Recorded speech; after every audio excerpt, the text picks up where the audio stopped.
Now, not all urologists are practicing in environments where they have a large multidisciplinary team. In particular, urologists who are practicing in country towns.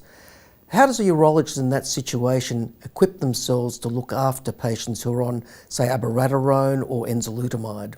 So your question is an important one, and I think really the advent of novel androgen axis inhibitors being pills and being well tolerated actually are easier for the patient and the physician because they don't have to travel a long distance to an infusion center and have their side effects managed sort of remotely, because we're all obviously worried particularly about neutropenia and its implications. So with abiraterone enzalutamide, obviously a system of logistics or some infrastructure is required. And I think what will depend on how big that is will depend on how many patients you have.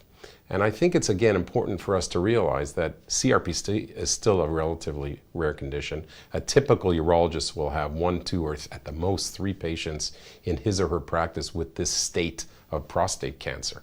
In my case, I have 40 or 50, so I have to have a nurse and just to manage the volume. But really, when we're talking about monitoring patients safely, again, emphasizing that grade 3 toxicity is extremely rare, under 5%. All we have to do is monitor basic blood work and a blood pressure and a basic fluid status. Are the legs swollen? I mean, that's pretty easy to do. And again, if you're going to only have 1 patient, you don't need a nurse in your clinic to do that.